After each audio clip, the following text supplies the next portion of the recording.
Hey guys, it's Autumn here, and welcome back to our Dungeons & Dragons story time. It has been a while since I've done one of these videos. I don't think I've done it since before October, which is accurate in that Inktober happened.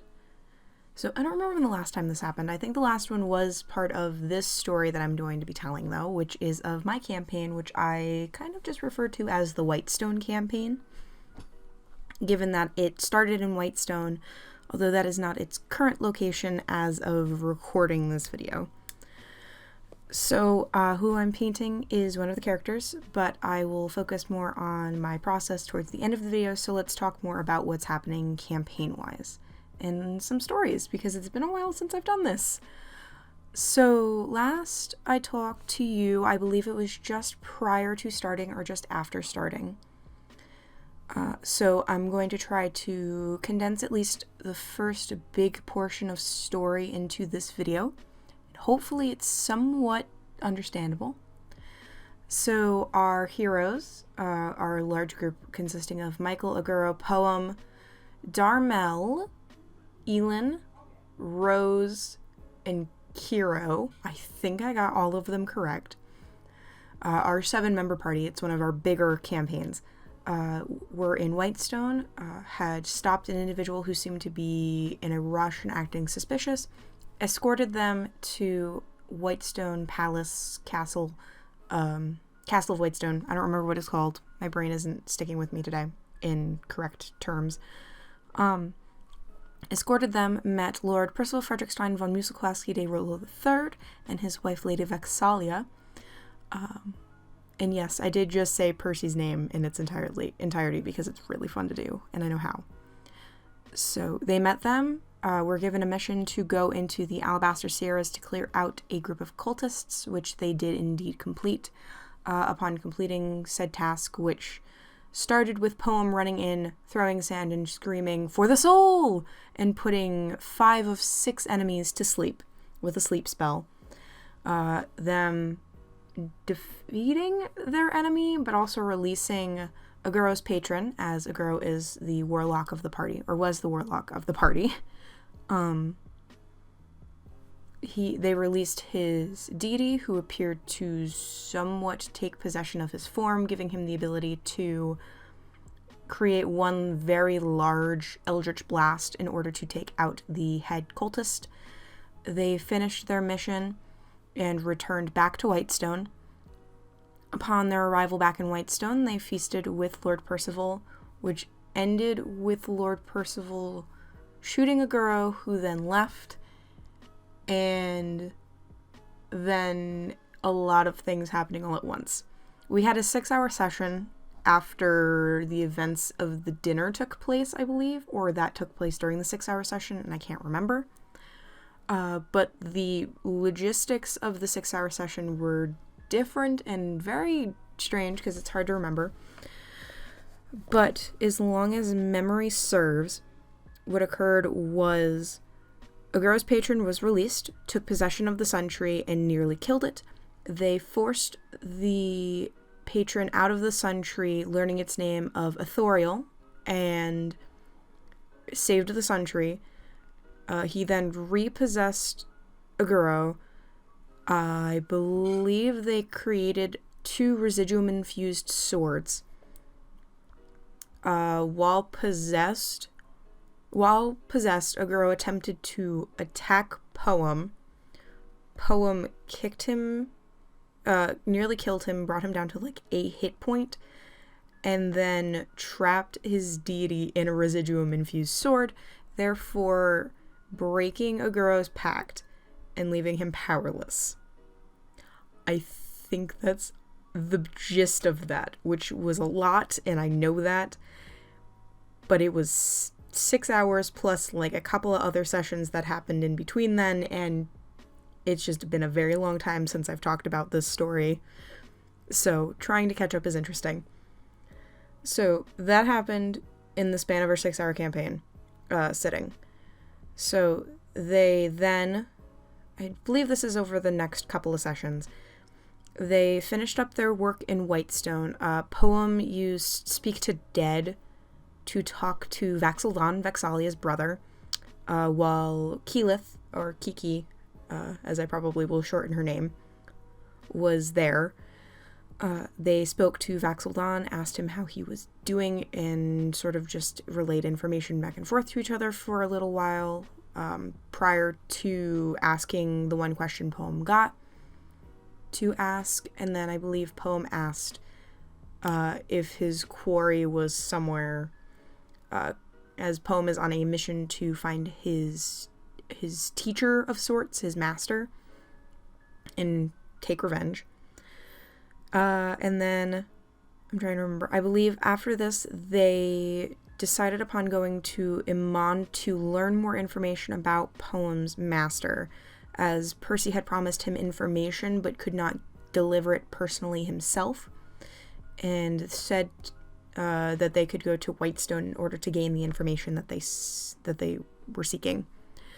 So they stayed the night, and then the next day traveled to Amon via teleport through plants with Keyleth. Keyleth showed them around the city of Amon, introducing them to Gilmore's Glorious Goods, if you know him.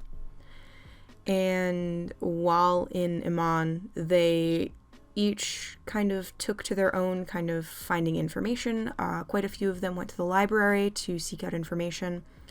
Michael in particular sought out information about their father, trying to learn how it could have come to be that that they are half human, and learned of an affair that their father possibly had at some point, making them, I will someday remember the pronouns, making them a not technically heir to the throne, which is so interesting. I love the drama.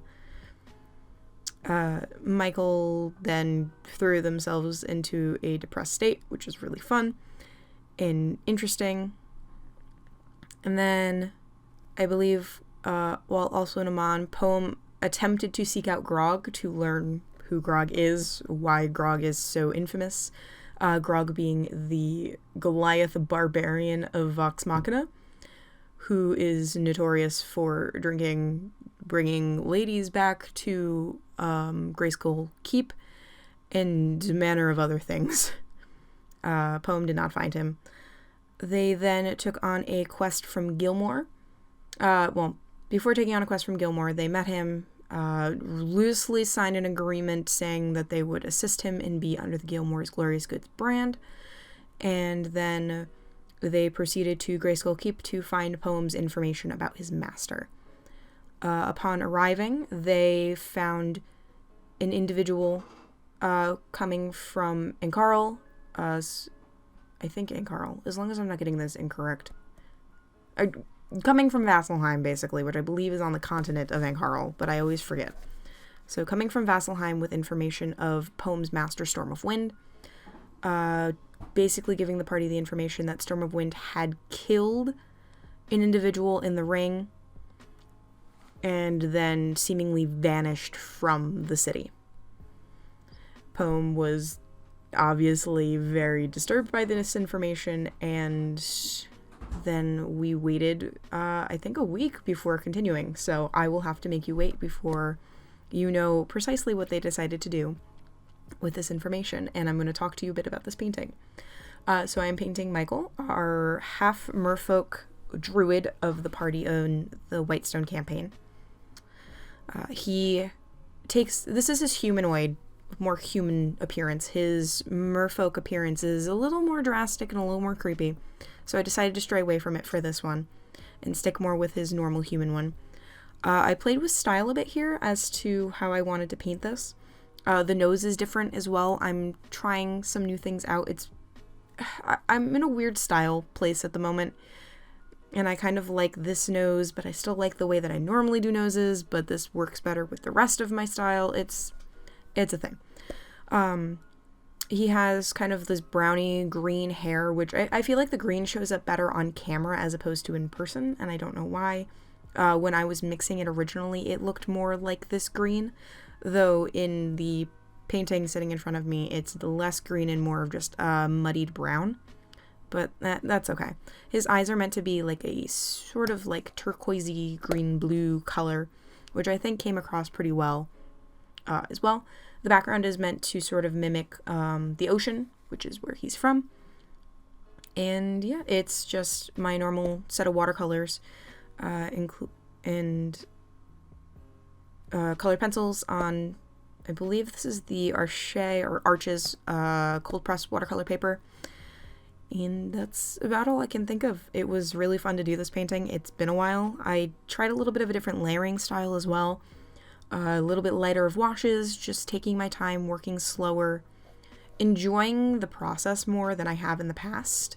Because normally I'm in a rush to paint, and this time I wasn't. So it was really nice to be able to take the time to make this perfect. At least as perfect as I wanted it to be. So I think that's all I have to say for this video. I've rambled on for almost 11 minutes at this point. So thank you guys so much for watching. I hope you guys enjoyed, and I'll see you guys in next week's video. Bye everyone!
Hey guys, if you like this video, be sure to check out another one over there, and if you want to see the full playlist for this series, check out over here.